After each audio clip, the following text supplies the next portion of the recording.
విద్యానామంతస్తిమిరమిహిరద్వీపనగరీ జడానాం చైతన్యస్తబకమకరందశ్రుతిఝరీ దరిద్రాణం చింతామణిగుణనికా జన్మజలధౌ నిమగ్నానాం దంష్ట్రామురరిపువరాహస్య భవతి. శుక్లాంబరధరం విష్ణుం శశివర్ణం చతుర్భుజం ప్రసన్నవదనం ధ్యాయేత్ సర్వవిఘ్నోపశాంతయే. వందే గురుపదద్వంద్వమవాङ्మానసగోచరం రక్తశుక్లప్రభామిశ్రమతర్క్యం త్రైపురం మహః. నారాయణం నమస్కృత్య నరం చైవ నరోత్తమం దేవీం సరస్వతీం వ్యాసం తతో జయముదీరయేత్.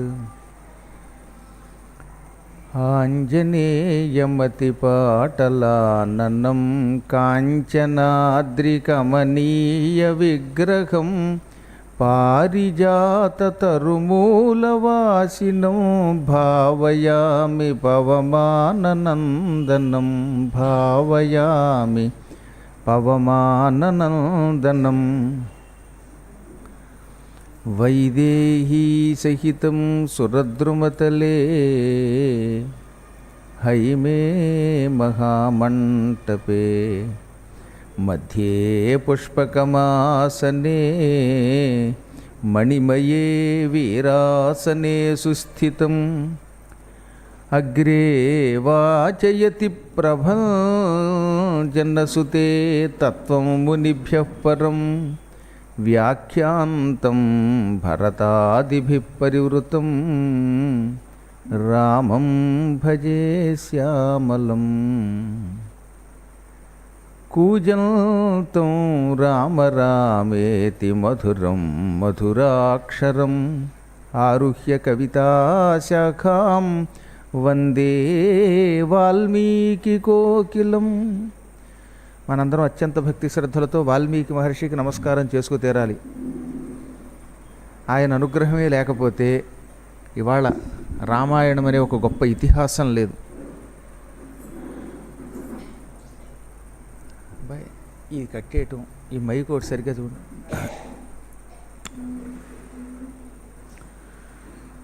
వాల్మీకి మహర్షి ఆదికవి, సర్వాంగ సుందరంగా రామాయణాన్ని లోకానికి అందించిన మహాత్ముడు. ఆయన కావ్యానికి బ్రహ్మదేవుడి ఆశీర్వచనం ఉన్నది. యావత్ స్థాస్యంతి గిరయః సరితశ్చ మహీతలే తావద్ రామాయణ కథా లోకేషు ప్రచరిష్యతి అని బ్రహ్మదేవుడు వరమిచ్చాడు. గిరి అంటే కొండ, బహువచనంలో గిరయః. యావత్ గిరయః స్థాస్యంతి, కొండలు ఎంతకాలం ఉంటాయో అంతకాలం నీ రామాయణ కథ ఉంటుంది అని వరం ఇచ్చాడు. ఎందుకు ఆ మాట అన్నాడంటే మన కలియుగం మానవుల గొప్పతనం తెలుసు, వీళ్ళు కొండలు కూడా పిండి చేస్తారు. కాకపోతే ఇన్ని కొండల్ని పిండి చేయడానికి కొంత సమయం పడుతుంది, ఈలోపు వీళ్ళే వెళ్ళిపోతారు. కాబట్టి కలియుగాంత వరకు ప్రళయం వచ్చేదాకా కొండలుండి తీరతాయి. కొండలున్నంతకాలం నీ రామాయణ కథ లోకేషు అన్నాడు. ఒక్క లోకం వల్లే సుమండి, కేవలం లోకమునందు అంటే భూలోకం మాత్రమే. పైలోకాల్లో, అధోలోకాల్లో, అన్ని లోకాల్లో కూడా నీ రామాయణ కథ ప్రచారంలో ఉంటుంది, అందరూ చెప్పుకుంటారు. ఈ లోకేషు అనడం ద్వారా భారతదేశమనే కాకుండా లోకశబ్దములకు రాజ్యమని కూడా అర్థం. ఇండోనేషియా, మలేషియా అన్ని చోట్ల రామాయణ కథ ఉన్నది. భారతదేశం కంటే మిగతా దేశాల్లోనే ఎక్కువ రామాయణ కథ ప్రాశస్త్యం పొందింది. అందుకనే సమస్త లోకాలలో కొండలున్నంతకాలం రామాయణ కథ ప్రచారంలో ఉంటుంది. కేవలం కొండలన్నాడా, మళ్ళీ సరితశ్చ అన్నాడు. సరిత్ శబ్దమునకు నది, ప్రవహించున్నది. సరితః నదులు. నదులు భూలోకంలో ప్రవహించినంతకాలం, సమస్త నదులు భూలోకంలో ఉన్నాయి. ఈ నదులు ఎంతకాలం ఉంటాయో అంతకాలము ఈ రామాయణ కథ లోకంలో ఉంటుంది.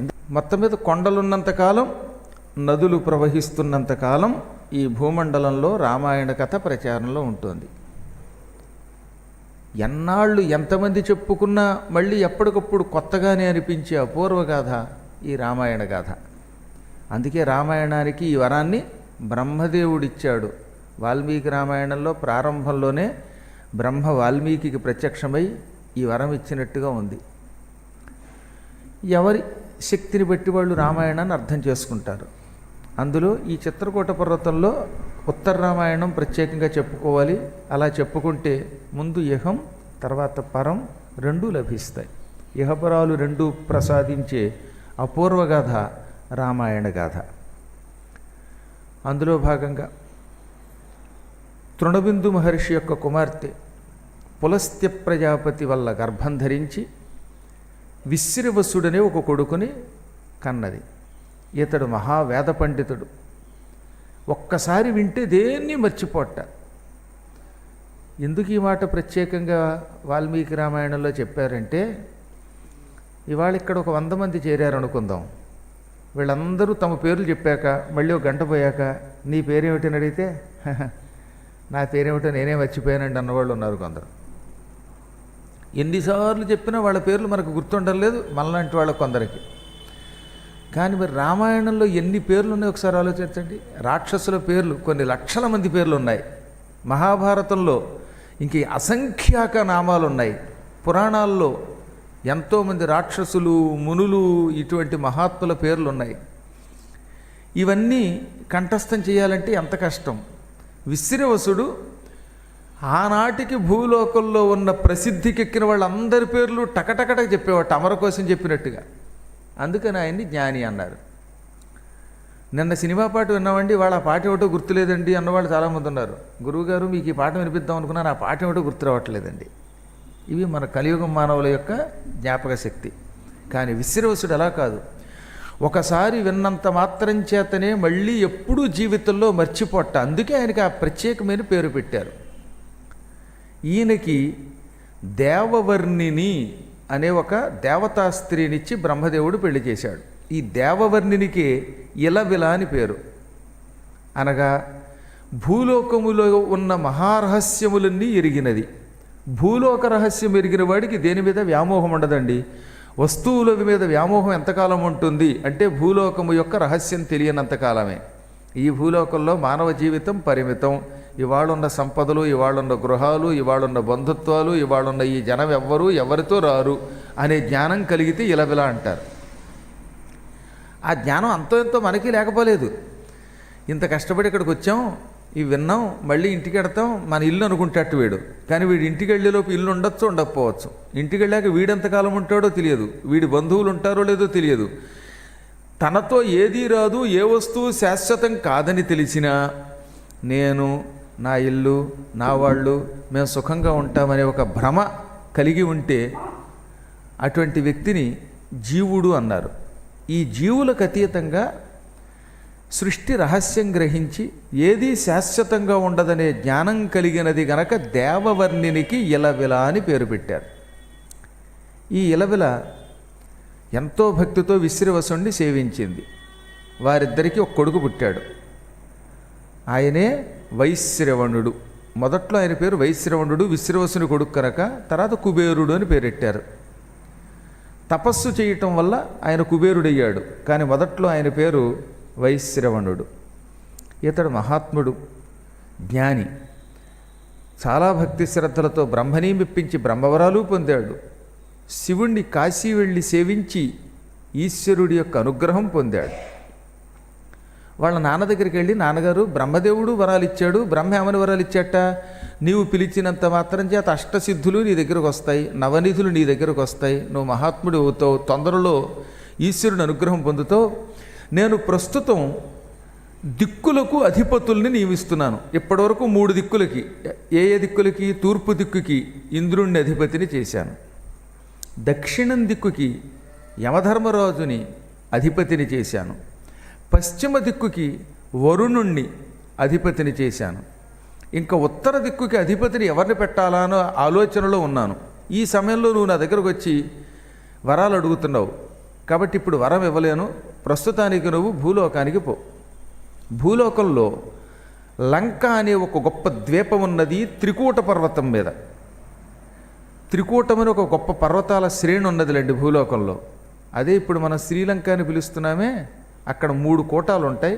ఆ మూడింటిని కలిపి త్రికూటం అంటారు. ఆ త్రికూట పర్వతం మీద లంక అనే ఒక నగరాన్ని అత్యంత ప్రాచీన కాలంలో రాక్షసులు నిర్మించుకున్నారు. ఆ రాక్షసుల బాధ పడలేక దేవతలంతా శివుడి దగ్గరికి వెళ్ళారు. శివుడి రాక్షసులకి నేను వరం ఇచ్చాను, వరం ఇచ్చిన వాళ్ళని నేను చంపలేను. చూస్తూ ఎవడన్నా తనంత తాను పెంచి పెద్ద చేసిన వస్తువుని చంపలేడు. అదో పెద్ద సమస్య మానవులకి. శిష్యుల మీద వాత్సల్యం కలిగిన గురువులు ఆ శిష్యులు ఎన్ని తప్పులు చేసినా వాళ్ళు పైకి రావాలనే కోరుకోవాలి కదా. రాక్షసులంతా నా శిష్యులు, అందువల్ల వాళ్ళని నేను చూస్తూ సంహరించలేను. అలాగని వారు చేసే అత్యాచారాలు సహించనూ లేను. అందువల్ల రాక్షసుల్ని చంపడానికి ఒక మార్గం సూచిస్తాను, మీరంతా వైకుంఠానికి వెళ్ళండి అన్నట్ట. అప్పుడు దేవతలంతా వైకుంఠానికి వెళ్ళారు, విష్ణువుని ప్రార్థించారు. దాంతో విష్ణు ఈ రాక్షసుల్ని చితక్కొట్టి పారేశాడు. కొందరు చచ్చారు, మిగతా వాళ్ళు పాతాళానికి పోయారు. దాంతో లంకంతా శిథిలం అయిపోయింది. కూలిపోయిన కోటలతో, పాడైపోయినటువంటి వంటశాలలతో, కంపుగొట్టేస్తున్న వీధులతో అతి భయంకరంగా ఉంది ప్రస్తుతం లంక. అటువంటి లంకా నగరాన్ని నువ్వు వెళ్ళి పునర్నిర్మాణం చేసుకుని అక్కడ రాజ్యస్థాపన చేసుకుని సుఖంగా ఉండు అన్నాడు బ్రహ్మ. వాడు వెంటనే వాడు నాన్నగారి దగ్గరికి వచ్చి, నాన్నగారు ఏం చేయననగా, విశ్వకర్మని పిలిపిస్తాను, విశ్వకర్మకి నాకు స్నేహం అని విశ్వకర్మని పిలిపించి దేవశిల్పిని పిలిపించి పరిచయం చేశాడు. దాంతో కుబేరుడు ఏం చేశాడు, ఈ విశ్వకర్మ సాయంతో లంకా నగరాన్ని బాగు చేశాడు. మనం రాత్రి వచ్చి మన రూములు బాగు చేసుకోలే, అలాగా కొంతకాలం వాడకపోతే ఏమవుతాయి, రూములు పాడైపోతాయి. అప్పుడప్పుడు రోడ్లు వేస్తున్న చోట పక్కన సత్రాల్లో చూసారు ఈ మట్టి అంతా ఉంటుంది అనుకోండి, ఆ మట్టిలో కాసేపు మనం పొల్లాలి తప్పదు.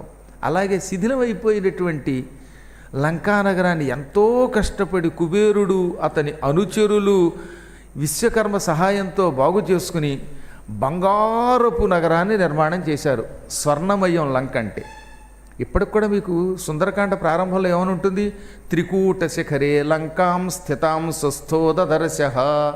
త్రికూట శిఖరమునందున్న లంకా నగరాన్ని ఠీవిగా చూచెను, స్వస్థ అన్నాడు. పైగా సాధారణంగా ప్రయాణం చేసిన వాళ్ళు అలసిపోతారు, గట్టిగా నడిస్తే అలసిపోవడం పక్కన పెట్టండి.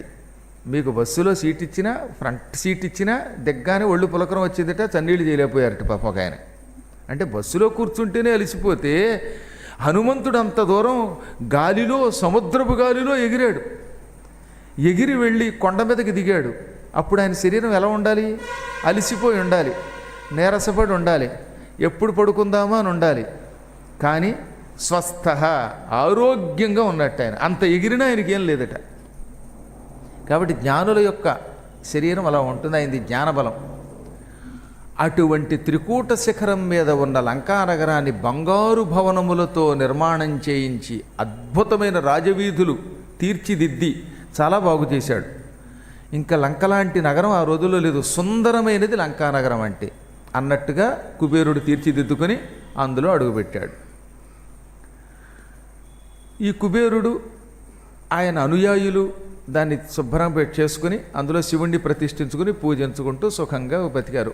కుబేరుడు రోజు వాళ్ళ నాన్నగారికి మాత్రం భక్తి శ్రద్ధలతో అర్చన చేసేవాట. తండ్రిని సేవించకుండా, తల్లిని సేవించకుండా కుబేరుడు ఏనాడు ఏ పని చేసేవాడా కాదు. తల్లిదండ్రుల్ని భక్తితో పూజించినటువంటి వాళ్ళ యొక్క యోగం ఎలా ఉంటుందో కుబేరుణ్ణి చూసి తెలుసుకోవచ్చు. మాతాపితల యొక్క సేవతో అపూర్వ రీతిలో లంకా నగరాన్ని బాగు చేసుకున్నాడు. ఈ తర్వాత మరికొంతకాలానికి విశ్రవసునికి రెండవ భార్య వల్ల రావణ కుంభకర్ణులు పుట్టుకొచ్చారు అనగానే రాముడికి అనుమానం వచ్చింది. విశ్రవసుడు అంతటి గొప్పవాడు నీచ స్త్రీని ఎలా వివాహం చేసుకున్నాడు? అందులో రాక్షస స్త్రీని కదా పెళ్లి చేసుకునేది. ఏదో ఉత్తమ స్త్రీ దేవవర్ణిని వంటి భార్య అంటే దానికి ఒక అర్థం ఉన్నది. కానీ చూస్తూ రాక్షసకాంతని, కామరూపిణిని పెళ్లి చేసుకుని లోకాన్ని సంహరించే పుత్రులు ఎలా పొందాడని అడిగాడు ఆయన. అప్పుడు అగస్త్యుడు చెప్పాడు, దీని వెనకాతలు ఇంకా చాలా పెద్ద కథ ఉన్నది. పూర్వకాలంలో ఒకప్పుడు ఇద్దరు మహావీరులు ఉండేవారట. ఒకడి పేరు హేతి, రెండో వాడి పేరు ప్రహేతి. ఈ ఇద్దరు మంచి పరాక్రమవంతులు. అందులో హేతి అనేవాడికి పెళ్లి చేసుకోవాలని కోరిక కలిగింది. యమధర్మరాజు గారి దగ్గరికి వెళ్ళాడు. ధర్మరాజా, నీ కూతురు భయ అనే పేరు కలిగిన ఒక ఆవిడ ఉంది, ఆవిడ నాకు ఇచ్చి పెళ్లి చేయన్నట్ట. ఆ భయని పెళ్లి చేసుకుంటే కొంపలు ములిగిపోతాయి, ఆవిడ బ్రహ్మచర్య దీక్షతో ఉండాలనుకుంటోంది అన్నాడు యముడు. యముణ్ణి బెదిరించి, నువ్వు గనక నీ చెల్లెల్ని నాకిచ్చి నీ కూతుర్ని నాకిచ్చి పెళ్లి చేయకపోతే నీ లోకమంతా నాశనం చేసేస్తానన్నాడు హేతి. హేతికి బ్రహ్మదేవుడిచ్చిన వరాల వల్ల దిక్పాలకుల్ని కూడా జయించగలిగేవాడు. దాంతో యముడు భయపడి తన కుమార్తెని భయని వాడికి ఇచ్చి పెళ్లి చేశాడు. ఈ హేతికి భయకి విద్యుత్కేశుడు అని ఒక కొడుకు పుట్టాడు. ఈ విద్యుత్కేశుడికి సాలకటంకట అని ఒక భార్య ఉన్నది. ఈమె వల్ల సుకేశుడు అని ఒక కొడుకు పుట్టాడు. వీడు పుట్టగానే ఇంత లావుగా ఉండేవాడు. కొంతమంది పిల్లలు పుట్టేటప్పుడే దున్నపోతుల్లో మొద్దుల్లో ఉంటారు. వాడు నల్లని శరీరంతో పెద్ద కళేబరంతో భూమి మీద పడి ఆకలి తట్టుకోలేక ఒకటే ఏడవడం మొదలెట్టాడు. క్యార్ క్యార్ బ్యార్ బ్యార్ అన్న మొదలెట్టాట. వాడి ఆకలికి వాడి ఏడుపులకి లోకాలు తలడిల్లిపోయాయి. వాళ్ళమ్మ సాలకటంకట. అందుకే సాలకటంకట యొక్క పుత్రులు కాబట్టి రాక్షసులకి సాలకటంకటేయులు అని పేరు. సాలకటంకటేయులు అంటే రాక్షసులు. ఒకప్పుడు అవధానంలో ఆ పదం వాడగానే తెల్లబోయి ఇది ఎక్కడ శబ్దం అండి అన్నారు. వీళ్ళు ఒకసారి రామాయణం డిక్షనరీలు చూడండి ఆయన అన్నాను. కాబట్టి ఎందుకు చెప్తానంటే అమ్మ రాక్షస స్త్రీ. ఈ రాక్షస స్త్రీ అవడం వల్ల తండ్రి విద్యుత్కేశుడు కొడుకు పుట్టగానే వాడిని వదిలేసి నేల మీద వదిలేసి పాషాణాల మీద వదిలేసి వాళ్ళ పనులకు వాడు పోయారట. పిల్లలు పుట్టాక వాళ్ళని పోషించాలి అని తల్లిదండ్రులు అనుకుంటారు, అది మనవాళ్ళ లక్షణం. ఇంకా కడుపులో పిల్లాడు ఉండగానే ఈ కడుపులో ఉన్న పిల్లవాడికి బంజారా హిల్స్లోనా లేక జూబ్లీ హిల్స్లోనా ఉప్పల్లోనా లేక ఇంకో చోట వీడికి ఒక 500 గజాల్లో బిల్డింగ్ కట్టేద్దాం. ఆ తర్వాత వీడికి అన్నిటికంటే మించి పిల్లలు పుట్టాక బిల్డింగులు పక్కన పెట్టండి. ఆ పుట్టబోయేవాడు ఎయిదర్ ఫిమేల్ ఆర్ మేల్ అని ఒక క్యాప్షన్ పక్కన అట్టే పెట్టేసుకుని ఒక గ్యాప్ పట్టే పెట్టుకుని వీడి కోసం ఎల్కేజీ సీట్ కొంటారు. పాపం ఇంకా పుట్టలేదు వీడు, అయినా సరే కార్పొరేట్ కాలేజీలు అని ఉంటాయి కదా, వాళ్ళు మీ ఇష్టం అంటే పర్వాలేదు, మీరు మేల్ని కన్నా ఫిమేల్ని కన్నా ఈ రెండింటికి మధ్యలో వాడిని కన్నా సీట్ ఇస్తాం, దానికి మాత్రం అడ్వాన్స్గా కట్టండి అంటారు. ఎప్పటి నుంచి కడుపులో ఉండగానే పిల్లలకి మనం సీట్లు రిజర్వ్ చేసుకుంటున్నాం కర్మగాలి.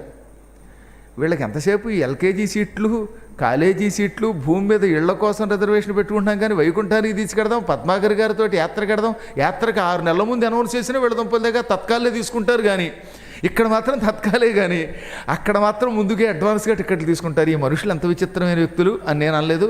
వేదవ్యాసుల వారు కనుక ఇప్పుడు ఉండంటే మన మధ్యలో అనేవారు. ఆయన అంతరంగానే నేను ఇప్పుడు మీకు చెప్పాను మైకు ద్వారా. ఎందువల్ల చెప్తున్నానంటే మానవులకి పుట్టబోయే వాళ్ళ మీద అంత మమకారం ఉంటుంది. రాక్షసులకు ఆ మమకారం ఎంత ఎక్కువగా ఉండదు. ఎవడి బతుకు వాళ్ళదే. అందుకే చంటి పిల్లాన్ని వదిలేసిపోతే వాడు ఏడవడం మొదలెట్టాడు ఆకలి తట్టుకోలేక. ఆ సమయంలో ఆకాశ మార్గంలో నందీశ్వరుడి మీద పార్వతీ పరమేశ్వరులు పెడుతున్నారు. పార్వతీదేవి వాడిని చూసి జాలిపడి, చూశారా అండి, ఆహాహా వాడు ఎంత నిగనిగలాడిపోతున్నాడో, ఆ రంగును చూస్తే గౌడు గేదె గుర్తుకొస్తున్నది కదా, వీధులలో తిరిగేటటువంటి పంకంలో తిరిగే వరాహం గుర్తుకొస్తున్నది కదా, కొంతమంది నమస్కరిస్తున్నప్పుడు వాళ్ళ జుట్టు గుర్తుకొస్తున్నది కదా, కొంతమంది జుట్టు చూడండి ఎంత నల్లగా ఉంటుందో, 70 ఏళ్ళు వచ్చినా సరే. మరి పూర్వజన్మ సుకృతం అనమాట. ఇవన్నీ ఆవిడికి గుర్తుకొచ్చి అలాంటి రంగుతో ఉన్న ఈ శిశువుని, ఈ పసిబాలుణ్ణి ఎవరు వదిలేశారనగా వీడు విద్యుత్కేశుడు అనేటటువంటి వాడి కొడుకు సుకేశుడు. వీడికి సుకేశుడు అని పేరు పెడదాం మనం.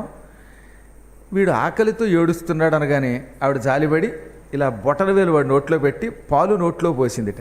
వాడికి బలం వచ్చింది. వెంటనే వాడు ఆ పార్వతీదేవి చేతి వేలు నుంచి వచ్చిన పాలు నోట్లో పడగానే వాళ్ళ అమ్మంత వయస్సు కలిగిన వాడు అయిపోయాడు. అంటే పొడుగ్గా అయిపోయాడు, పరాక్రమవంతుడయ్యాడు. ఈ రోజు నుంచి రాక్షసులకు వరం ఇస్తున్నాను, పుట్టగానే వాళ్ళు యుక్త వయస్కులు అవుతారు, బలవంతులు అవుతారు. వాళ్ళకి ఆకలి వేస్తే వాళ్ళ ఆకలికి కావలసిన ఆహారం సంపాదించుకునే శక్తి చిన్నప్పుడే వచ్చేస్తుందని వరం ఇచ్చాట శివుడు పార్వతి. వాడికి ఇంకా రకరకాల వరాలు ఇచ్చారు ఈ సుకేశుడికి. ఆ తర్వాత పార్వతీ పరమేశ్వరులు వెళ్ళిపోయారు.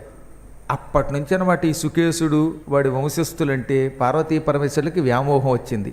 దేవతలకు వ్యామోహం ఉండదు, అయినా వరాలు ఇచ్చారు గనక కొంచెం వాడి మీద పక్షపాతం ఉండేది. ఈ సుకేశుడు ఒక్కసారిగా పార్వతీ కటాక్షం వల్ల శరీరాన్ని పెంచుకుని కామరూపం పొంది మంచి వరాలు పొంది తల్లి దగ్గరికి వెళ్ళి అమ్మ నేనే అన్నట్ట. నువ్వెవడోరా నాయన అంటే నేనే మీ అబ్బాయిని సుకేశుణ్ణి బండరాళ్ల మీద ఏడుస్తూ ఉంటే శివపార్వతులు నాకింత కళేవరం ఇచ్చారు. కామరూపం అంటే ఏ రూపం కావాలంటే ఆ రూపం పొందే శక్తి ఇచ్చారు. ఆకాశంలో స్వేచ్ఛగా ఎక్కడికైనా వెళ్ళి తిరగడానికి ఒక విమానం కూడా ఇచ్చారని కానీ వాళ్ళు పొంగిపోయారట. ఈ సుకేశుడికి 3 కొడుకులు పుట్టారు. ఒకడు మాలి, రెండోవాడు సుమాలి, మూడోవాడు మాల్యవంతుడు. మీరు చూడండి, ఈసారి మాల్యవంతుడు అనేవాడు రామాయణంలో చీటికి మాటికి సలహాలు ఇస్తూ ఉంటాడు రావణాసురుడికి. మాల్యవాన్నామ రాక్షస అని సుందరకాండలో వస్తుంది వాడనమాట. వరసగా సుకేశుడికి మాలి, సుమాలి, మాల్యవంతుడు పుట్టారు. వీళ్ళు లంకానగరాన్ని అంత పూర్వం కొంతమంది ఉన్నారులేండి, అక్కడ ఉన్నటువంటి వాళ్ళు ఎవరు అంటే వాళ్ళందరినీ తన్ని అవతల పారేసి అద్భుతమైన నగరం కట్టుకున్నారు.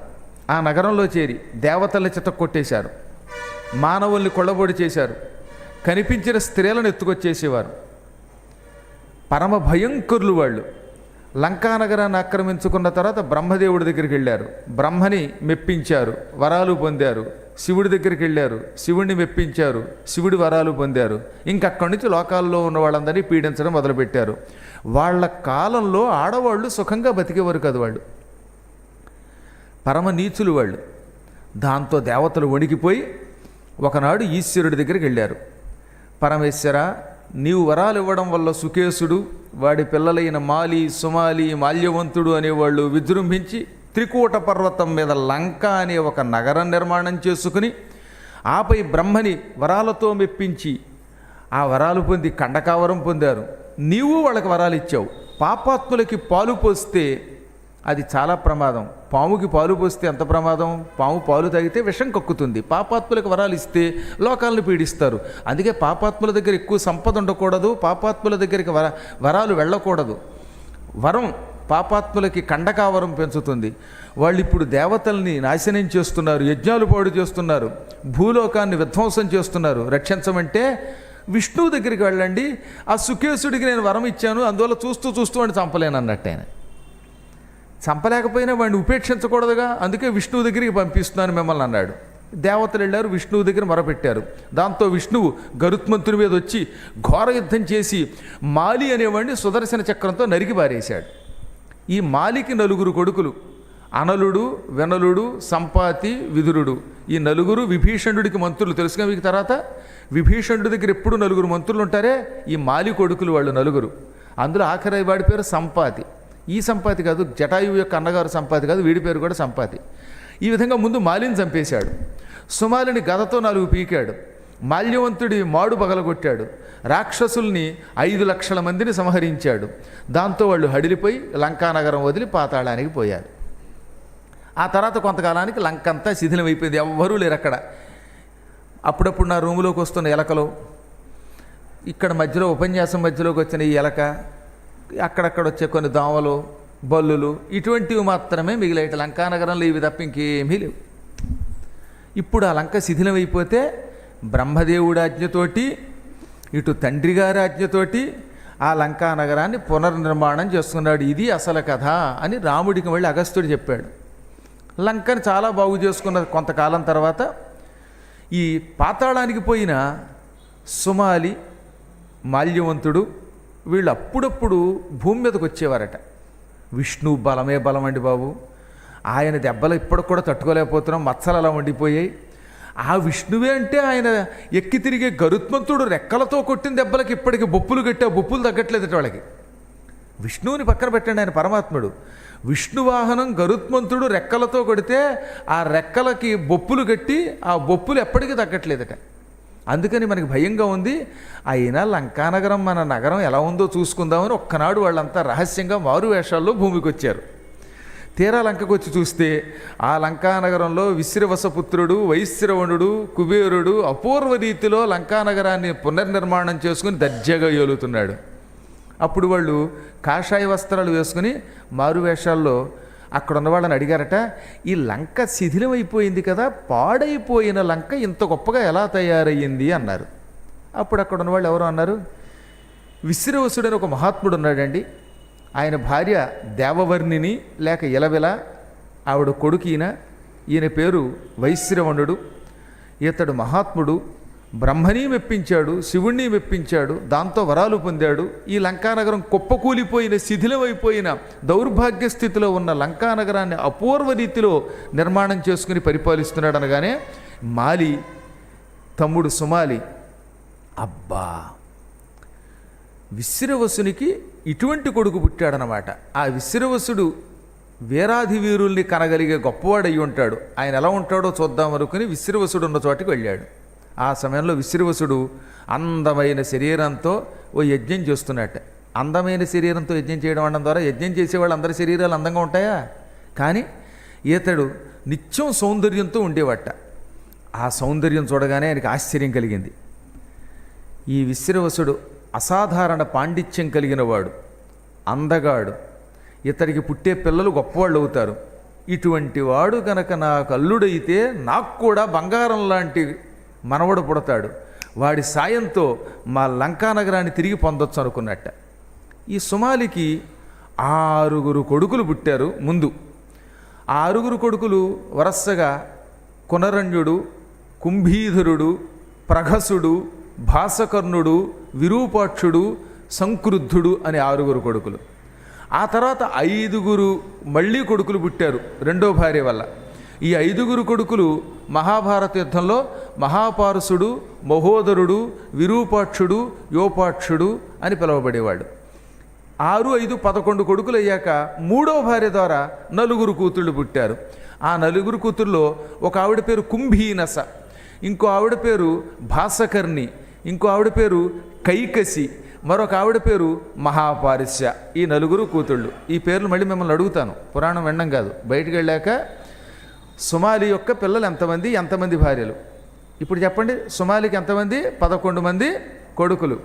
మొదటి భార్య వల్ల 6, రెండో భార్య వల్ల 5, మూడో భార్య వల్ల ఎంతమంది? 4 కూతుళ్ళు. ఆ 4 కూతుళ్ళలో ఒక కూతురే మన హీరోయిన్ కైకసి. కైకసి అనగానే మన పెద్దవాళ్ళందరికీ ఎంతో ఉత్సాహం వస్తుంది, కుర్రాళ్ళకి తెలియదు. కానీ ఈ కైకసి కామరూపం పొందగలిగేది. ఏ రూపం కావాలంటే ఆ రూపం పొందుతుందట. దానికి తండ్రి ఆ వరం ఇచ్చాడు. కొన్ని వరాలు కొంతమంది ఇవ్వగలరు ఆ రోజుల్లో. అందుకని ఆయన కైకసి దగ్గరకు వచ్చి, అమ్మాయి నువ్వు పుట్టుకతో భయంకరంగా ఉంటావు, పెద్ద పొట్టతో, నల్లని వికృతమైన ఆకారంతో, నెత్తి మీద ఏతాకులు పెడితే ఎలా ఉంటుందో అటువంటి జుట్టుతో పుట్టావు. కానీ నేను బ్రహ్మని మెప్పించి ఒకప్పుడు కామరూపం అనే విద్య పొందాను. ఆ విద్య నీకు ఇచ్చాను, నీకు ఆ విద్య వచ్చు. ఈ కామరూప విద్యతో నువ్వు ఏ రూపం కావాలంటే ఆ రూపం పొందగలవు. ఒక అందగత్తిగా మారి విశ్రవసుడని ఒక ఆయన ఉన్నాడు, పులస్త్య ప్రజాపతి కొడుకు, బ్రహ్మ యొక్క మనుమడు. ఆయన్ని ఏదో రకంగా భర్తగా పొందు. ఆ విశ్రవసుడికి పుట్టే పిల్లలు లోకాలను ఏలగలరు, మహావీరులవుతారు. రాక్షసులు మళ్ళీ పుట్టాలని, వాళ్ళు మన లంకానగరాన్ని ఆక్రమించుకుని పరిపాలించాలని, వాళ్ళ నీడలో మా చివరి రోజులు గడపాలని నా కోరిక. కాబట్టి తల్లి ఈ పని చేస్తామనగానే ఆయన ఎలా ఉంటాడో ఒక్కసారి చూసుకోకుండా ఎలా నాన్న అందట. ఆయన చూసుకుంటే నేనే మగాడినే వరిస్తానే బాబు, నువ్వైతే వరించి తరించిపోతావు, మురిసిపోతావు వెళ్ళన్నట్ట. ఈవిడ ఒక రోజున యజ్ఞం చేస్తున్నాయని ఇలా పక్క నుంచి చూసింది. సహజంగా యజ్ఞం చేస్తున్నప్పుడు మంచి కుండలాలు పెట్టుకుని ఒత్తైన జుట్టులా వెనక్కి దువ్వుకుని ఉన్నటువంటి వాళ్ళని చూస్తే చాలా ముచ్చటగా ఉంటారు. ఆయనకి చాలా జుట్టు ఉండేది టండోయ్. విశ్రవసుడికి ఆయన చిరంజీవి ఇప్పటికి కూడా ఉన్నాడు, ఆయనకు జుట్టు ఓడదు. అదేంటో మరి ఆ రహస్యం ఏంటో సరి కనుక్కోండి. ఒక్క వెంట్రుక కూడా ఓడకుండా అలా వెనక్కి ఒత్తుగా ఉండేదిట. అటువంటి జుట్టుతో మంచి స్ఫురద్రూపంతో సౌందర్యముతో మహానుభావుడు యజ్ఞం చేస్తున్నాడు విశ్రవసుడు. ఆయన్ని చూసింది. నాన్న నీవు చెప్పింది నిజమే, ఆయన్ని వరిస్తాను అని దగ్గరికి వెళ్ళింది. ఆవిడ కామరూపం ధరించింది కదా, పరమసుందరిగా వెళ్ళింది. యజ్ఞం చేస్తున్న మహానుభావుల దగ్గర కామరూపం నిలబడుతుందిరా. ఆ రూపం హుళక్కైపోయి దీని అసలు రూపం బయటకు వచ్చింది. అయినా ఆయన మహాత్ముడు. అందుకని తనని ఎంతో ప్రేమతో వరించి వచ్చిన ఈవిడ తనకి భార్య అవుతుందని, ఈవిడ వల్ల కొంతమంది పిల్లలు పుడతారని తెలుసు గనక ఆ రూపాన్ని చూచి మురిసిపోయి, సుందరి నీకేం కావాలన్నాడు. ఆవిడ కైకసి నన్ను సుందరి అని సంబోధించారంటే నా అందం ఈయన ఆకట్టుకుందేమో అనుకుందిట. అంతేకాని ఆయనకి అసలు రూపం బయటపడింది. ఆ పొట్ట నెత్తి మీద ఏతాకుల్లా ఉన్న తల వెంట్రుకలు కనపడుతున్నాయని తెలియక, ఏమండి మీరు సుందరాకారులు, నేను సుందరిని, నన్ను పెళ్లి చేసుకుని సంతానాన్ని ప్రసాదించండి అంది. ఆయన నవ్వుకున్నాడు, యజ్ఞదీక్ష ముగించాడు, ఆమెను వివాహం చేసుకున్నాడు. ఈ రెండవ భార్య కైకసి ద్వారా భయంకరాకారుడు 10 తలలు 20 చేతులు కలిగిన ఒక పిల్లవాడు పుట్టాడు. వాడు మినపరాశిలో ఉండేవట. నల్లని మినుములు, 1,00,000 ఎకరాల్లో మినుములు పండించి ఆ 1,00,000 ఎకరాల్లో ఉన్న మినప పంటంతా పట్టుకొచ్చి మినప గుళ్ళు నేల మీద పోయండి. ఒకసారి ఆలోచించండి మీరు. బస్తాలకి బస్తాలు మినుములు పట్టుకొచ్చి నేల మీద ఎండబెడితే ఆ మినుములు ఎలా ఉంటాయండి చూడడానికి? రావణాసుడు అలా ఉండేవాట. పద్మాకర్ గారు ఏమైనా వేళకోవడానికి చెబుతున్నారు అనుకుంటారేమో. చూడండి, రామాయణంలో సుందరకాండలో మాషరాశి ప్రతీకాశం అంటాడు. మాష అంటే మినుము, మినప రాశి, రాశి కింద పోసిన మినుములు ఎలా ఉన్నాయో అలా ఉన్నట్టు వాడు. అంత పెద్ద కళేవరంతో మినుములు కుప్పల కింద పోసినట్టున్నాడు అనమాట వాడు. అంతటి అద్భుతమైన ఆకారం వాడిది. 10 తలలు 20 చేతులతో పుట్టాడు వాడు. మహాపరాక్రమవంతుడు వాడు. నేల మీద పడ్డంతో నక్కలు అరిచాయి, కుక్కలు కూసాయి, గొడ్లగోబులు కూసాయి, భయంకరమైన భూకంపాలు వచ్చాయి, గందరగోళం అయిపోయింది భూమి. ఆ తర్వాత మరికొంతకాలానికి రెండో వాడు పడ్డాడు. ఇక వాడు పడ్డంతో భూమి ఢామ్ అనే శబ్దంతో పగిలిపోయిందిట, కొండలు విరిగిపోయాయట. వాడే కుంభకర్ణుడు. మహాకళేబరం, రావణాసురుడికి 1000 రెట్లు శరీరంతో పుట్టాడు. ఆ తర్వాత మూడో పుత్రుడు పుట్టాడు, ఏడాది తిరగకుండా. ఆయనే విభీషణుడు. ఆయన నల్లగా ఉంటాడు కానీ ఆ మహాత్ముడు ధర్మబుద్ధి కలిగిన వాడు. అందుకే విభీషణుడు పుట్టినప్పుడు చల్లగాలి వేసిందిట. చల్లగాలి కూడా సువాసనతో కూడిన గాలి.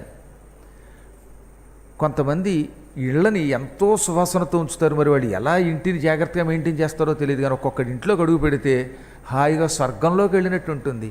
ఒక్కొక్క రూములోకి అడుగు పెట్టి చేతులు కడుక్కోవడానికి పొరపాటు బాత్రూంలో కడితే 3 రోజులు అన్నం తినలేము. కుంభకర్ణుడు ఉన్న చోటేమో అలా ఉండేదిట, అడుగు పెడితే భయంకరమైన వాసనతో. కానీ విభీషణుడు పుడితే ఆ ఇల్లు, ఆ ప్రాంతం పరిమళంతో ఉండేదిట. ఎందుకంటే ఆయన పుట్టినప్పుడే చల్లగాలి వీచింది, సుగంధంతో కూడిన గాలి వీచింది, ధర్మాత్ముడు అవడం వల్ల. ఆ తర్వాత విభీషణుడు పుట్టిన ఏడాది తర్వాత ఒక కూతురు కూడా పుట్టింది. ఆవిడ గోళ్ళు చాటల్లా ఇంత పొడుగు ఉండేవిట. కొంతమంది గోళ్ళు పెంచుతారు చూసారా, ఆ గోళ్ళు పెద్దవైనా పొదునుగా ఉండవు. ఈవిడ గోరు ఒక్కొక్కటి ఒక చేటలా ఉండేదట, ఇనప చేట. ఈ గోరుతో దేనైనా పొడిచిందా ఏవాడు బతకడం. గోళ్లతో గిల్లుకుని కొబ్బరికాయలు కూడా పగలగొట్టేసేది. కొందరు భాషలో చెప్పాలంటే కొబ్బరికాయ పగలగొట్టి మరీ తినేస్తుంది. అంత పెద్ద పెద్ద గోళ్లతో పుట్టిందట. సంస్కృతంలో సోర్ప అంటే చేట, నఖ అంటే గోరు, సోర్ప నఖ కలిస్తే సోర్పణఖ అంటే చాట వంటి గోళ్ళు కలిగింది అని దానికి పేరెట్టారు పుట్టినప్పుడే. అంతంత గోళ్లతో పుట్టింది. ఈ విధంగా 4 పిల్లలు పుట్టారు. కొంతకాలం పోయిన తర్వాత మాల్యవంతుడు, సుమాలి ఈ పిల్లల దగ్గరకు వచ్చి, నాయనలారా, లంకానగరం మనది, శ్రీ మహావిష్ణువు మనల్ని చితక్కొట్టి పాతాళానికి పంపేశాడు. మేము మీ తాతలం, మాతామహులం. మీరెప్పుడు పితామహుల వైపు వెళ్లకుండా మాతామహుల వైపు వెళ్ళాలి. మీ అమ్మని పట్టించుకోండి. మీ అమ్మ ఎంతో ప్రేమతో ఒక పుణ్యాత్ముడిని పెళ్లి చేసుకుని మీలాంటి వీరుల్ని కన్నది. మీ వంటి వీరులను కన్న తల్లి సింహాసనం మీద పిల్లలు కూర్చోవాలని, వాళ్ళు పదవుల్లో ఉండాలని, కీర్తి పొందాలని కోరుతుంది. ఆవిడ మాట అలా ఉన్నా నేనేమో మాతామహుణ్ణి. ఇక నా భార్య పరమపూజ్యురాలు మీ అమ్మమ్మ, ఆవిడ, మేమంతా మీ మీద ఆశ పెట్టుకున్నాం. నువ్వు తక్షణం లంకా నగరాన్ని ఆక్రమించుకోవాలనగానే రావణాసురుడు లంకకేసి పరిగెత్తాడు. ఇంతలో తాతగారు వాడిని ఆపి, మాల్యవంతుడు, రావణ, తొందరపాటు పనికిరాదు. నువ్వు కనుక ఇప్పుడు లంకానగరం మీదకి దండయాత్ర కడితే మీ అన్నగారు కుబేరుడు ఒక్క దెబ్బతో గదతో నీ తల పగలగొడతాడు. గదాయుద్ధంలో కుబేరుడు ఆరితేరినవాడు. నీవెంత వీరుడవైనా అతన్ని చంపగలిగేంత వాడివి కాదు.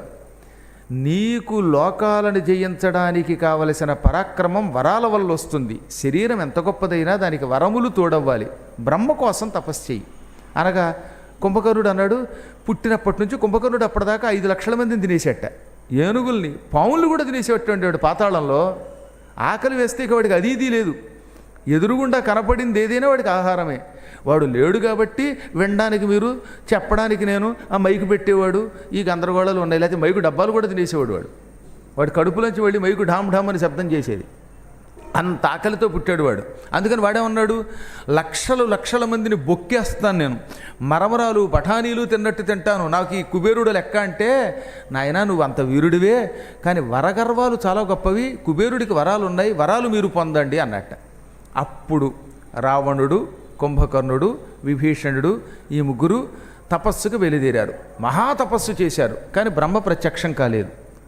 రావణుడు ఏం చేశాడు, ఒక యజ్ఞగుండం పెట్టుకున్నాడు. ఆ యజ్ఞగుండం దగ్గర కూర్చుని 10 తలలు ఉన్నాయి కదా, 1000 ఏళ్లకు ఒక్కొక్క తల నరికి ఆ గుండంలో వేసి బ్రహ్మదేవుడికి సమర్పించాట. అంటే వాడు ఎంతకాలం తపస్సు చేశాడు, మొత్తం 10,000 సంవత్సరాలు తపస్సు చేశాడు. 10 తలల్లో 9 తలలు ఆహుతయ్యాయి. ఇంకా 10,000 సంవత్సరం పూర్తయ్యే ముందు 10వ తల నరుక్కోబోతూ ఉండగా బ్రహ్మ ప్రత్యక్షమై ఆగు ఆగు అని ఆపి, కృతయుగంలో పుట్టిన నీవు త్రేతాయుగం వరకు ఉంటావు, మహా ఆయువు ఇస్తున్నాను, అద్భుతమైన ఆయువు ఇస్తున్నాను, లక్షల సంవత్సరాలు బ్రతుకుతావు నీవు, నీ పోయిన తలలు తిరిగిస్తున్నాను, ఎప్పుడు తలుచుకుంటే అప్పుడు నీ 10 తలలు వస్తాయి, నీ 20 చేతులు ఎప్పుడు పిలిస్తే అప్పుడు వస్తాయి, ఒత్తప్పుడు మాయమైపోతాయి, సామాన్య కాలంలో ఏకశిరస్సుతో 2 భుజాలతో ఉంటావు, నీ శరీరం ఆరోగ్యంగా తయారవుతుంది, ఇంకా ఏం వరం కావాలో కొరుకు అంటే, ఈ మానవులు అల్పులు, వీళ్ళు నన్నేం చేస్తారు, ఒక్క మానవుల చేతిలో తప్ప ఇంకెవరి చేతిలోనూ సావు లేకుండా చెయ్యి, స్వరసిద్ధ సాధ్య గంధర్వ కిన్నర యక్ష చారణాసుర విద్యాధరాది జాతులలో ఎవరి వల్ల నాకు చావు లేకుండా వరం ప్రసాదించు, ఒక్క మానవులు మాత్రం నన్నేమీ చేయలేరు, ఆ వరంతో పాటుగా నాకు ఏ రూపం కావాలంటే ఆ రూపం పొందగలిగే శక్తిని ప్రసాదించు, అఖండమైన ఆయువునియ్యి అంటే అన్నీ ఇచ్చి, ఇది కాకుండా భవిష్యత్తులో నీకు ఆకాశగమనం చేసే ఒక విమానం కూడా వస్తుంది, నేను ఒక విమానాన్ని, పుష్పకం అనే విమానాన్ని తయారు చేసి నీ సోదరుడు పరమపూజ్యుడు కుబేరుడికి ఇచ్చాను, ఆ విమానం కూడా నీకే వస్తుందని చెప్పాడు ఆయన. ఇప్పుడు విభీషణుడి దగ్గరికి వెళ్ళాడు. ముందు రావణుడికి కనబడ్డాడు, వరాలు ఇచ్చాడు, తర్వాత విభీషణుడి దగ్గరికి వెళ్ళాట, కుంభకర్ణుడి దగ్గరికి వెళ్లకుండా. ఎందుకని, విభీషణుడు బుద్ధిమంతులలో గొప్పవాడు. నాయనా విభీషణ, అన్నగారి పక్కన కూర్చుని నువ్వు కూడా 10,000 సంవత్సరాలు కఠోర తపస్సు చేసావు, నీకేం కావాలో కోరుకో అంటే, నా మనస్సు సర్వకాల సర్వావస్థలలో ధర్మం మీద నిలబడాలి, ధర్మం తప్ప నాకేం వద్దన్నాడు ఆయన.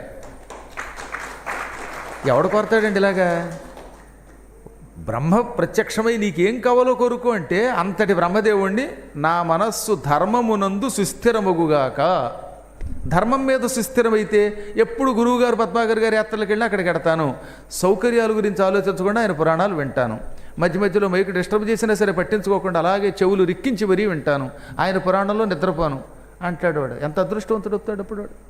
ఈ విధంగా ధర్మం కావాలనగానే తథాస్తు, నీవు ఎప్పుడూ ధర్మబుద్ధితో ఉందువుగాక, నీ ధర్మము నిన్ను లోకాన్ని రక్షించుగాక అని వరం ఇచ్చి కుంభకర్ణుడికేసి ఎడుతూ ఉంటే దేవతలు పరుగు పరుగులు వచ్చి, మహాత్మా ఆ ఇద్దరికి ఇచ్చిన వరాలకే మా కడుపు నిండిపోయింది, రావణాసురుడి వరాలు లోకాలను నాశనం చేస్తాయి, విభీషణ వరాలు లోకాలని రక్షిస్తాయి, ఇప్పుడు నువ్వు కుంభకర్ణుడి దగ్గరికి ఎడుతున్నావు, వాడు చిన్నప్పుడే 1,00,000 మందిని తిన్నాడు, ఆకలి వేసిందా ఇక వాడికి అది ఇది అని లేదు, రాళ్ళు తిన్నా అరిగిపోతాయి, వాడికి కనపడిన దాన్నల్లా మింగుతాడు, నువ్వు ఇప్పుడు వాడికి అజేయములైన వరములు ప్రసాదించినట్లయితే ఆ వరములతో కేవలం 1 సంవత్సర కాలంలోపు 14 లోకాలు నాశనం చేసేస్తాడు, మమ్మల్ని ఉండమంటావా లేక చావమంటావా, దయతో వాడికి మాత్రం వరాలు ఇవ్వకు అనగా, వరాలు ఇవ్వకుండా ఎలా కుదురుతుంది, తపస్సు చేసిన వాడికి ప్రత్యక్షమై వరాలు ఇచ్చి తీరాలి, అలాగని వరాలు ఇస్తే మీరన్నట్టుగా వాడు కొంపలు ముంచుతాడు, లోకాలు నాశనం చేస్తాడు, కాబట్టి ఓ పని చేస్తాను అని వెంటనే సరస్వతిని పిలిచాడు. సరస్వతి, ఆ కుంభకర్ణుడి నాలుక మీద నువ్వు కూర్చో, వాడి నాలుకని ఆవహించు, జిహ్వని ఆవహించి వాడి చేత నిద్ర వరంగా పొందేలాగా చెయ్యి అనగానే ఆవిడ టక్కన వెళ్ళి నాలుక మీద కూర్చుందిట. ఇప్పుడు అర్థమవుతుందా మీకు, కొంతమంది మనం ఎందుకు మాట్లాడలేకపోతున్నాం, కొందరు మాట్లాడగలుగుతున్నాం అంటే, సరస్వతి నాలుకను ఆవహిస్తే వాడు హాయిగా మాట్లాడగలుగుతాడు, ఎంతసేపైనా మాట్లాడతాడు, ఎన్నైనా గుర్తుంటాయి. సరస్వతి తప్పుకుని వీడి చేత పిచ్చివాగుడు వాగించిందా ఇక వాడేం మాట్లాడతాడో తెలియదు. ఈ మధ్యన పెళ్ళిళ్ళ మంత్రాలను తిట్టేవాళ్ళు రకరకాల, ఈ మధ్యన సామాజిక స్మగ్లర్లను ఒక దౌర్భాగ్యుడు పుస్తకం రాశాడు, వీళ్ళంతా ఎవరనుకుంటున్నారు, కుంభకర్ణుడు లాంటి వాళ్ళు, వాళ్ళ నాలుక మీద సరస్వతి అలాంటి దరిద్రపురాత రాసింది కూర్చుని, అందుకే ఆ దరిద్రులు ఆ వాగుళ్ళు వాగుతున్నారు. అమ్మ అనుగ్రహం పొందడానికి ఎప్పుడూ కూడా మనం ధర్మ మార్గంలో ప్రవర్తించాలి, సాధ్యమైనంత వరకు లోకాలని సుఖంగా ఉండాలి అని దీవించాలి, కోరుకోవాలి. లోకాహ సమస్తాహ సుఖినో భవంతు అనుకున్నవాడి నాలుక మీద నుంచి మంచి మాటలు వస్తాయి. లోకాలు పాడైపోవాలని కోరుకున్నవాడు ఎప్పుడు పిచ్చివాగుడే వాగుతాడు. ఇప్పుడు ఈ సరస్వతి నాలుక మీద కూర్చుంది. ఆ సమయంలో కుంభకర్ణుడికి ఎదురుగుండా హంసవాహనం మీద బ్రహ్మదేవుడు ప్రత్యక్షమై ఏం వరం కావాలో కోరుకోమంటే దీర్ఘ నిద్ర, నాలికల బయటెట్టి దీర్ఘ నిద్ర అన్నట్ట. తథాస్తు. ఇందులో చెప్పలేదు కానండి, దీర్ఘ నిద్ర కోరుకున్నాడు, ఎక్కువ ఏళ్ళు నిద్రపోవాలని కోరుకున్నట్టే రామాయణంలో ఉన్నది. కానీ పద్మపురాణం వంటి వాటిల్లో సంవత్సరంలో 6 నెలలు నిద్రపోయి 6 నెలల తర్వాత 3 రోజులు మెలకుగా ఉండేటట్టు వరమి. ఆ 3 రోజులు మాత్రం నేను ఏ పనన్నా చేయగలుగుతాను, తర్వాత మళ్ళీ నిద్ర, మళ్ళీ 6 months. ఎంత బాగుందండి వరం. సంవత్సరంలో 3 రోజులే మెలకుగా ఉంటాట, మిగతా 6 నెలలు నిద్ర. ఇంక ఈ 6 నెలల్లో ఏ పని చేయక్కర్లేదు. కానీ ఈ 6 నెలలకి సరిపడా 3 రోజుల్లో తినేస్తట్టు వాడు. ఇది పద్మపురాణం చెబుతున్నది. కానీ రామాయణం ఉత్తరకాండలో మాత్రం సంవత్సరాలు నేను నిద్రపోతే అంత తేలిగ్గా లేవకూడదు, నా అంతటా నేను లేవాలి, మధ్యలో ఎవడన్నా బలాత్కారంగా లేపకూడదు. ఇన్ని వరాలు కోరినట్టు దీర్ఘనిద్ర కోరినట్టు ఉన్నది. బ్రహ్మదేవుడు వరం ఇచ్చాడు. దాంతో వాడు వచ్చి ఢామ్మని పడుకుని నిద్రపోయాట. వాడి కోసం తర్వాత పెద్ద బిల్డింగ్ కట్టించారండి. మంచి భవనం ఒకటి ఏర్పాటు చేశారట, పెద్ద భవనం. ఆ భవనంలో ఇనుముతో తయారు చేయబడిన ఉక్కుతో చక్రాలు కింద ఏర్పాటు చేసిన మంచం ఉండేదిట. ఆ మంచం మీద పడుకుంటే వాడికి నిద్రపోవడమే. ఈ విధంగా వరాలు ఇచ్చాడు ఆయన. ఇప్పుడు రావణాసురుడు విజృంభించి తాతగారి దగ్గరకు వచ్చి, తాతయ్యోయ్ సుమాలి, నీవు చెప్పినట్టే నేను తపస్సు చేశాను, బ్రహ్మవరాలు పొందాననగానే అయితే లంకా నగరాన్ని ఆక్రమించన్నాడు. వెంటనే ఈయన ఏం చేశాడు, కుబేరుడి దగ్గరకు ఒక దూతను పంపాడు.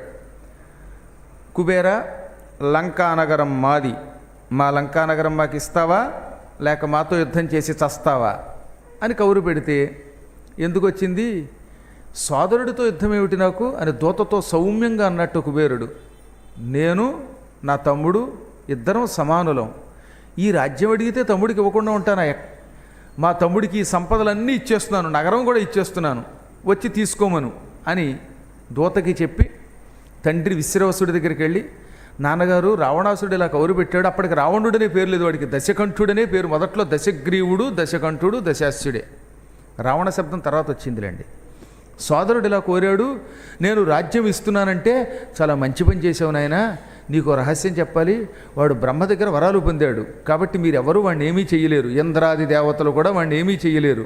వాడు నా దగ్గరకు వచ్చి లోకాలని నాశనం చేయడానికి అనుమతి అడిగాడు, నిన్ను చంపుతానని, నీ మీద యుద్ధానికి వస్తానని. అంటే కుబేరుడి మీద యుద్ధానికి వెళ్ళడం పాపనరా, నువ్వు కనుక కుబేరుడితో యుద్ధం చేస్తే క్రమక్రమంగా లోకాల మీద యుద్ధాన్ని ప్రకటిస్తావు, యుద్ధం మీద పిచ్చి పెరుగుతుంది, నీకు స్త్రీ వ్యామోహం ఎక్కువ, దానివల్ల నువ్వు నాశనం అవుతావు, దుర్మరణం పాలవుతావు అని శపించాను వాడిని. దాంతో వాడు నా మీద కూడా కక్ష కట్టి నీ మాట వినానని నన్ను తిట్టిపోయాడు. నువ్వు వాడితో యుద్ధం చేయకపోవడమే మంచిది. ఆ పాపాత్ముడు వరాలు పొందాడు, నా వల్ల శాపానికి గురయ్యాడు. వాడు మదోద్ధతుడు, పరమపాపాలు చేస్తాడు, నా కొడుకైనప్పటికీ వాడు నికృష్టుడు గనక వాడు చివరిలో దుర్మరణం పాలవుతాడని చెప్పిస్తున్నాను. నువ్వు వాడితో యుద్ధం చేయక కైలాస పర్వతానికి పో, ఈశ్వరుణ్ణి పట్టుకో, ఈశ్వరుడే నిన్ను అనుగ్రహిస్తాడన్నట్ట. వెంటనే కుబేరుడు రాజ్యం అంతా వదిలేసి తన పరివారాన్ని వెంట పెట్టుకుని కైలాస పర్వతానికి వెళ్ళిపోయాడు. ఆ తర్వాత 1000 సంవత్సరములు కైలాసానికి ఎదురుగుండా ఉన్న ప్రాంతంలో తపస్సు చేశాడు. మళ్ళీ శివుడి యొక్క అనుజ్ఞ తీసుకుని కుబేరుడు కాశీ వచ్చి కాశీలో మహాతపస్సు చేశాడండి. ఆ తపస్సుకి మెచ్చుకుని శివుడు పార్వతీ సమేతంగా ప్రత్యక్షమయ్యాట. శివుడు పార్వతిని సగభాగంలో నిలబెట్టుకునే ఉంటాడుగా, అర్ధనారీశ్వరుడు కదా. ఈ అర్ధనారీశ్వరుణ్ణి చూడగానే వీడికి ఈర్ష్య కలిగిందిట కుబేరుడికి. నేను 1000 ఏళ్ళు తపస్సు చేస్తే కానీ ఈ శివుడు ప్రత్యక్షం కాలేదు, అటువంటిది ఈశ్వరుడి శరీరంలో సగభాగంలో చేరింది ఈ పార్వతి, ఈవిడ ఏం పుణ్యం చేసిందో, ఎంత తపస్సు చేస్తే శివుడి యొక్క అర్ధభాగంలో చేరగలుగుతారో అని పార్వతిని ఈర్ష్యతో ఇలా ఇలా కన్ను కొడుతూ చూశాట. వాడికి ఎడమ కన్ను తప్పని పేలిపోయింది. కు అంటే చెడ్డగా, వేరము దృష్టితో చూసి కన్ను పోగొట్టుకున్నాడు గనక అప్పటి నుంచి కుబేరుడు. నిజానికి కుబేరుడు అనే శబ్దమునకు చెడ్డగా చూసి కన్ను పోగొట్టుకున్నవాడని అర్థం. అప్పుడు పార్వతి అంది, ఈ దుర్మార్గుడు ఎక్కడ పుట్టాడండి, నన్నే చూచి ఈర్ష్య పొందుతున్నాడు, నేను మీ భార్యని, ఎవడన్నా ఫలానా ఆవిడ ఫలానా వాడికి భార్య అయింది, ఆవిడెందుకు అయింది నేనెందుకు అవ్వకూడదు అనుకుంటాడా? వీడు ఇలాంటి భక్తుడేంటి, పిచ్చి భక్తుడు. పార్వతీదేవి శివుడి భార్య అయ్యి ఆయనలో సగభాగం అయ్యింది, నేను భక్తుడయ్యుండి కూడా అంత గొప్ప కీర్తి పొందలేకపోయానని చూస్తున్నాడు. ఏమిటంటే ఈ భక్తులు పిచ్చలాగే ఉంటుంది. కట్టుకున్న పెళ్ళాన్ని కూడా తోసేసి ఆ స్థానంలో కూర్చుందాం అనుకునే భక్తులు ఉంటారండోయ్. సరే ఏం చేస్తాం, వాడు ఎంత దౌర్భాగ్యుడైన పరమభక్తుడు.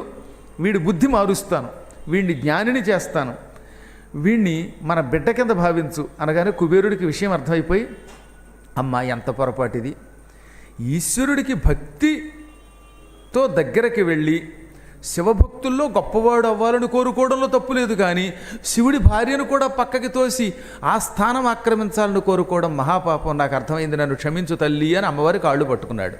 అప్పుడు వాడు ప్రేమతో వాడి శరీరం నిమిరి అందమైన రూపాన్ని ఇంకా అందంగా తీర్చిదిద్ది, ఉత్తరం దిక్కుకి నీవు ఈ రోజు నుంచి అధిపతి వైపో, అక్కడ అలకాపురం అనే నగరాన్ని నిర్మాణం చేసుకో, నేను కైలాసం నుంచి ఉత్తర ద్వారం గుండా బయటకు వస్తాను, రాగానే నీ దర్శనం అవుతుంది, నువ్వు నాకు మిత్రుడివి కూడా అని అతనికి ఉత్తర దిగ్భాగానికి ఆధిపత్యం ఇచ్చాట. ఉత్తర దిగ్భాగా అధిపతి అయ్యాడు. అలకాపురం అనే నగర నిర్మాణం చేసుకుని దాన్ని పరిపాలించడం మొదలుపెట్టాడు. కుబేరుడు ఆ రోజు నుంచి త్ర్యంబక సుఖుడు, ఈశ్వరుడికి మిత్రుడయ్యాడు. మిత్రుడిగా ఎంతో కాలం సుఖంగా జీవించాడు. దాంతోపాటు బ్రహ్మదేవుడు ఆయనకి పుష్పకం అనే ఒక విమానం కూడా ఇచ్చాడు. ఈ విమానం ఎక్కి స్వేచ్ఛగా తిరిగన్నాడు. ఇక్కడికి కుబేరుడి చరిత్ర అలా మారిపోయింది. రావణాసురుడు ఇంకా తనని ఎవరూ ఎదిరించేవారు లేరు గనక కుంభకర్ణుణ్ణి, విభీషణుణ్ణి, శూర్పణఖరిని అందరినీ వెంట పెట్టుకుని లంకానగరంలో ప్రవేశించాడు. ఓ మహావైభవంతో ఉంది లంకానగరం. ఒకప్పుడు పరమ దౌర్భాగ్యంతో ఉన్న నగరాన్ని కుబేరుడు స్వర్ణమయంగా చేశాడు. ఆ స్వర్ణమయ లంకలో ప్రవేశించి ఒక భవనం తాను స్వీకరించాడు. ఒకటి కుంభకర్ణుడికి ఇచ్చాడు, విభీషణుడికి ఒకటి ఇచ్చాడు, శూర్పణఖకి మరొకటి ఇచ్చాడు. దాంతోపాటు ఈ మిగతా మహావీరులైనటువంటి మాలి సోదరులైన సుమాలికి, మాల్యవంతుడికి, వాళ్ళ బంధువులకి, వాళ్ళ పిల్లలకి అందరికీ కూడా భవనాలు కేటాయించాడు. మహాపారుసుడు, ప్రహస్తుడు మొదలైన వాళ్ళంతా ఈ సుమాలి యొక్క సంతానము, మాల్యవంతుడి సంతానం మొదలైన వాళ్ళు, వీళ్ళందరినీ కూడా తన అనుయాయులుగా నియమించుకున్నాడు. ఈ విధంగా లంకానగరాన్ని ఆక్రమించుకున్నాడు. మయుడి కుమార్తె మండోదరిని వివాహం చేసుకున్నాడు. మయుడేమో విష్ణు భక్తుడు. ఆయనకి నిజానికి తన కూతుర్ని విష్ణు విరోధి అయిన రావణాసుడికి ఇచ్చి పెళ్లి చేయటం ఇష్టం లేదు. అయినా బ్రహ్మదేవుడు, రావణ, నారదుడు మొదలైనటువంటి వాళ్ళు నీకు ఎన్నోసార్లు చెప్పారు, కాబట్టి నా మాట విను, ఈ మండోదరిని రావణాసురుడి కోసమే పుట్టింది అని మయుడికి నచ్చజెప్పి మయుడి కుమార్తెని మండోదరినిచ్చి వివాహం చేశారు. అది కాకుండా మరొక 16,000 మంది రాక్షస స్త్రీలని, దేవతా స్త్రీలని పెళ్లి చేసుకున్నాడు వాడు. వీడు ఎప్పుడైతే లంకానగరంలో ప్రవేశించాడో, గొప్ప సింహాసనం తనకు వచ్చిందో, మహాసామ్రాజ్యం వచ్చిందో, ఇంకక్కడి నుంచి లెక్క లేకుండా అయిపోయాట. స్వతసిద్ధంగా రావణాసురుడు పరమకాముకుడు. ఈ మధ్యన ఎవడో ఒక దౌర్భాగ్యుడు చిన్న మ్యాటర్ పెట్టాడండో, అటువంటి వాడికి చెప్పాలి మీరు. రావణాసురుట్ట చాలా గొప్ప భక్తుట్ట. ఎవడు చెప్పాడో మరి వాడికి, బొట్టెట్టి శివుడు చెప్పాడేమో వీడు శివభక్తుడని. వాడేం రావణాసురుడు మీరు అనుకున్నట్టుగా ఏ భక్తుడు కాదు. వాడు ప్రపంచంలో పరమ నీచాతి నీచుడు ఎవడన్నా ఉన్నాడంటే వాడు రావణాసురుడే. అవడానికి వాడు పులస్త్య ప్రజాపతి విశ్రవో బ్రహ్మ యొక్క కుమారుడే, చాలా గొప్పవాడే. అయినా రావణాసురుడి లక్షణాలన్నీ అగస్త్యుడు రాముడికి చెప్పాడు. దాన్ని బట్టి మీకు అర్థమవుతుంది. పుట్టడమే కామంతో పుట్టేటవాడు. వాడికి కొంచెం అందంగా కనబడితే చాలు స్త్రీ, మళ్ళీ అందంగా ఉండాలి. సుందరి అనిపించుకున్న స్త్రీ కనబడితే ఆ స్త్రీని చెరబెట్టడం వాడి లక్షణం. వాడికి బ్రహ్మ మీద భక్తి లేదు, వరాల కోసం తపస్సు చేశాడు తప్ప. శివుడి మీద భక్తి ఉంది అనేది కూడా భ్రమ. తర్వాత శివభక్తుడు అయ్యాడు తప్ప ప్రారంభంలో శివుడి మీద వాడికి ఏ భక్తి లేదు. అందుకే రావణుడు కేవలం మండోదరిని పెళ్లి చేసుకున్నాడు. అందంగా కనబడిన స్త్రీలను పట్టుకుపోయేవాడు. ఎవరైనా పెళ్ళైనా అవ్వకపోయినా అందరినీ పెళ్లి చేసుకోవటం వాడు. సాధారణంగా వివాహిత స్త్రీ జోలికి ఎవడన పెడతాటండి. పెళ్ళైపోయిన ఆవిడ దగ్గరికి వెళ్ళి వాళ్ళ భర్తను చంపి లేక బలాత్కారంగా ఎత్తుకొచ్చి ఆమెను పెళ్లి చేసుకుంటే దాన్ని రాక్షస ప్రవృత్తి అంటారు. ఇది దరిద్రపు కిరస్థాన మత సంప్రదాయం, తురకాళ్ళ యొక్క సంప్రదాయం, మన సంప్రదాయం కాదు. మన వాళ్ళు ఎవరో కూడా బలాత్కారంగా భర్త బతికొండగా ఆ భర్తను చంపో లేకపోతే భర్తను తోసో ఆ స్త్రీని తెచ్చి పెళ్లి చేసుకోవడం అనేది అసలు వేద సంప్రదాయమే కాదు. స్త్రీ తనయంత తాను వరిస్తేనే పెళ్లి చేసుకోవాలి. వరించినటువంటి వాళ్ళని పొరపాటు కూడా ఎత్తురాకూడదు. అలా ఎత్తుకొస్తే అది రాక్షసత్వం. వాడు అలా పెళ్లి చేసుకోవడం మొదలుపెట్టాడు. శూర్పణఖని విద్యుజ్జిహ్వుడు అనేటటువంటి కాలకేయ వంశమునకు చెందిన రాక్షసుడికి ఇచ్చి పెళ్లి చేశాడు. కాలకేయులనే రాక్షసులు ఉన్నారు, వాళ్ళు చాలా వీరులు. ఆ కాలకేయుల నాయకుడు విద్యుజ్జిహ్వుడు. వాడి నాలుక గరుకుగా ఎర్రగా ఉండేదట, మెరుపు తీగిలా ఉండేదట. అందుకే వాడికి విద్యుజ్జిహ్వుడు అని పేరు. వాడికి ఇచ్చి పెళ్లి చేశాడు. కుంభకర్ణుడికి 6గురినిచ్చి పెళ్లి చేశాడు. అందులో ఒక ఆవిడ పేరు కుంభీనస్ అన్నమాట. మహావీరుడైనటువంటి ఈ మాల్యవంతుడి యొక్క వంశానికి సంబంధించిన కొంతమంది ఉన్నారు, వాళ్ళ పిల్లల్నిచ్చి పెళ్లి చేశాడు. విభీషణుడికి సరమ అనే ఆవిడనిచ్చి పెళ్లి చేశాడు. సరమ అనేవాడు విభీషణుడి భార్య. ఆవిడ ఒక్కతే ధర్మాత్మురాలు. భార్యాభర్తలిద్దరూ ఒకే లక్షణములతో ఉండడం కూడా అదృష్టం. క్రమంగా రావణాసురుడికి మేఘనాథుడు పుట్టాడు. వీడు నల్లని శరీరంతో వాడు నేల మీద పడ్డంతో ఏడ్చేట. ఆ ఏడుపు ఎలా ఉందో తెలుసా? మేఘములు ఉరిమినట్టుండేది. కుంభకర్ణుడికి చాలామంది కొడుకులు పుట్టుకొచ్చారు. ఆపై తర్వాత విభీషణుడికి కూడా 4 కుమారులు పుట్టుకొచ్చారు. శూర్పణఖ విద్యుజ్జిహ్వుడి ద్వారా 11 మంది కుమారుల్ని కన్నది. ఇప్పుడు రావణాసురుడు లోకాలన్నిటినీ నాశనం చేయడానికి సంకల్పించుకుని దిగ్విజయ యాత్ర మొదలుపెట్టాడు. ముందుగా భూలోకం మీద పడ్డాడు. భూలోకంలో ఉన్న రాజుల్ని చంపడం, వాళ్ళ స్త్రీలను పట్టుకుపోవడం, యక్ష స్త్రీలను పట్టుకుపోవడం, గంధర్వ స్త్రీలను పట్టుకుపోవడం చేసేవాట. దాంతో కుబేరుడికి ఆగ్రహం కలిగింది. ఆగ్రహం కలిగి ఒక రోజున ఒక దూతని పంపి, నాయనా రావణ, ఈ దూత ద్వారా నా సందేశాన్ని పంపుతున్నాను, జాగ్రత్తగా విను. నువ్వు ఇంతకాలం ఇతరుల యొక్క రాజ్యాలు ఆక్రమించావు, అది తప్పైనా పరాక్రమవంతుడివి గనక సహించాం. కానీ పరస్త్రీలను చెరబడుతున్నావు. దేవతా స్త్రీలు, యక్ష స్త్రీలు నీ చెరసాలలో ఉన్నారు. ఇష్టమైతే వాళ్ళని పెళ్లి చేసుకుంటున్నావు, వాళ్ళకి ఇష్టం లేకపోతే బలాత్కరిస్తున్నావు. ఇది మంచిది కాదు. నా మాట విను. ధర్మం ఎప్పటికీ నీకు ఇహపరాలు ఇస్తుంది, అధర్మం నిన్ను నీ వంశాన్ని నాశనం చేస్తుంది. కొంచెం జాగ్రత్తగా ఉండు. ఇప్పటికే రాక్షసుల యొక్క బాధ పడలేక దేవతలంతా మమ్మల్ని రక్షించమని బ్రహ్మ దగ్గరికి, శివుడి దగ్గరికి, విష్ణువు దగ్గరికి వెళ్ళాలని ఒక ప్రణాళిక వేశారు. దేవతలంతా కలిసి బ్రహ్మ విష్ణు మహేశ్వరుల దగ్గర నీ గురించి మొరపెడితే త్రిమూర్తులు ఏకమవుతారు, నీకు పతనం వస్తుంది అని చెప్పగానే పళ్ళు పటపట కొరికి, దేవతలు ఎంత కుట్ర చేస్తున్నారో తొందరపడి బయట పెట్టేట విభీషణుడి ఈ విషయం. ఎవరు? కుబేరుడు ఈ విషయం బయట పెట్టాడు. దాంతో వాడు ఆగ్రహించి, ఓహో ఈ దేవతల్ని నాశనం చేసేస్తాను, అసలు నువ్వెవడవరా దూతగా వచ్చి కుబేరుడు చెప్పిన మాటలాగా చెప్పడానికి అని కత్తితో ఒక్క దెబ్బక దూతను నరికాడు. దూతని ఇంతవరకు ఈ చరాచర జగత్తులో ఎవరూ నరికి చంపరు. కానీ ఆ దుర్మార్గుడు దూతను చంపి ఆ శరీరాన్ని రాక్షసులకు ఇచ్చి తినేయండి అనగా పచ్చి పచ్చిగా తినేశారట. చూడండి, ఇందులో ఉంటుంది. కుబేరుడు దూతను చంపేశాడు. ఆపై కుబేరుడి మీదకి దండయాత్రకు వెళ్ళాడు.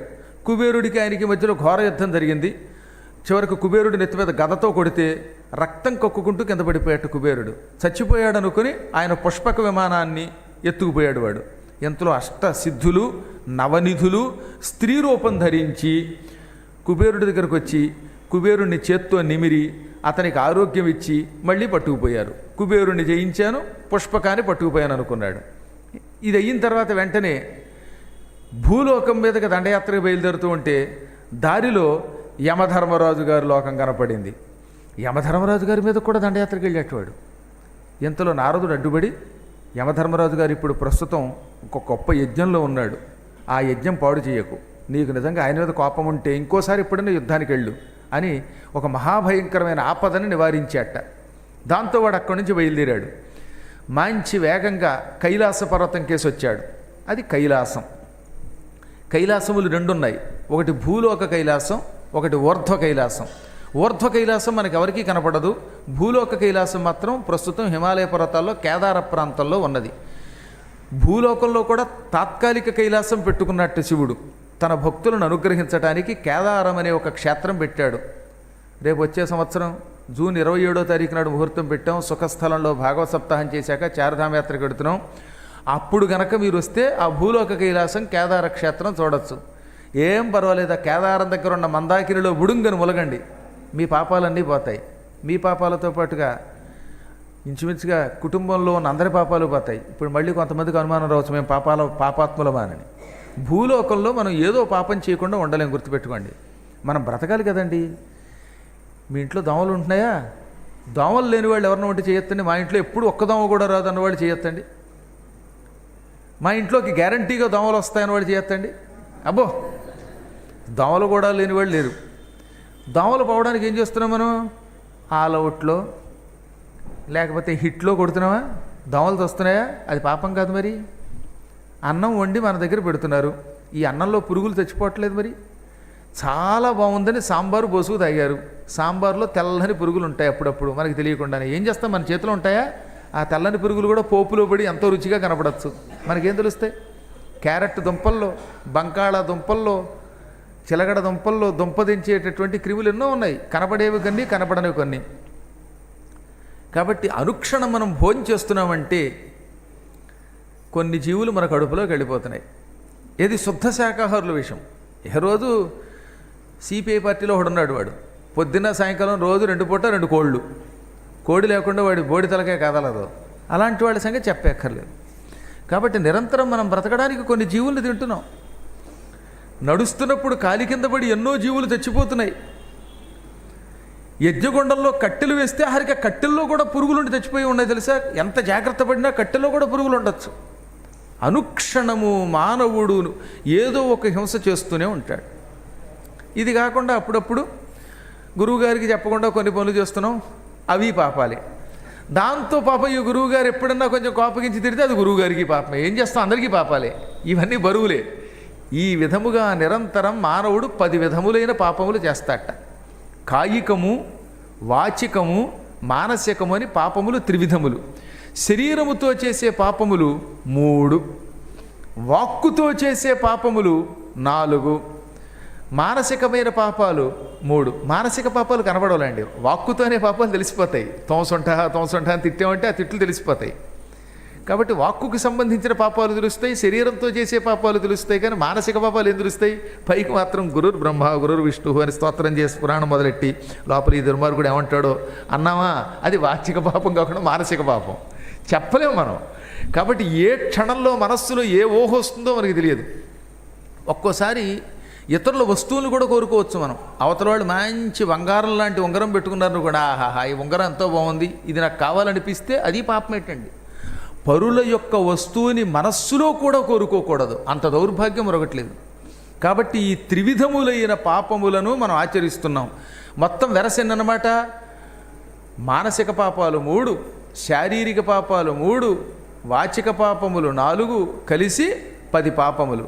ఈ 10 పాపములను తొలగిస్తుంది కాబట్టే దశహర, అదే దసరా అయ్యింది. ఈ 10 విధ మహాపాపాలని తొలగించే ఒక గొప్ప ఘట్టం కాశీలో ఉంది, అదే దశాశ్వమేధ ఘట్టం. దశాశ్వమేధ ఘట్టానికి మనం అడుగుపెట్టి ఒక క్షణం కూర్చుంటే మనం చేసే ఈ 10 రకాల పాపాలు పోతాయట. అక్కడ కాశీక్షేత్రం అంత గొప్పదండి. దేవీ భాగవతంలో భూమండలంలో 2 క్షేత్రములు తప్ప ఇంకెక్కడ ప్రభావం ఉండదు. కాశీ బృందావనం వినా అని దేవీ భాగవతంలో ఉంది, చూడండి మీరు. దేవీ భాగవతం 7వ స్కంధంలో కాశీ బృందావనం తప్ప ఇంకా ఏ క్షేత్రానికి అంత మహిమ ఉండదని చెప్పారు. అందుకే ఆ క్షేత్రాలకు మనం అప్పుడప్పుడైనా వెడుతూ ఉండాలి. ఎందుకు చెబుతున్నాను నేను?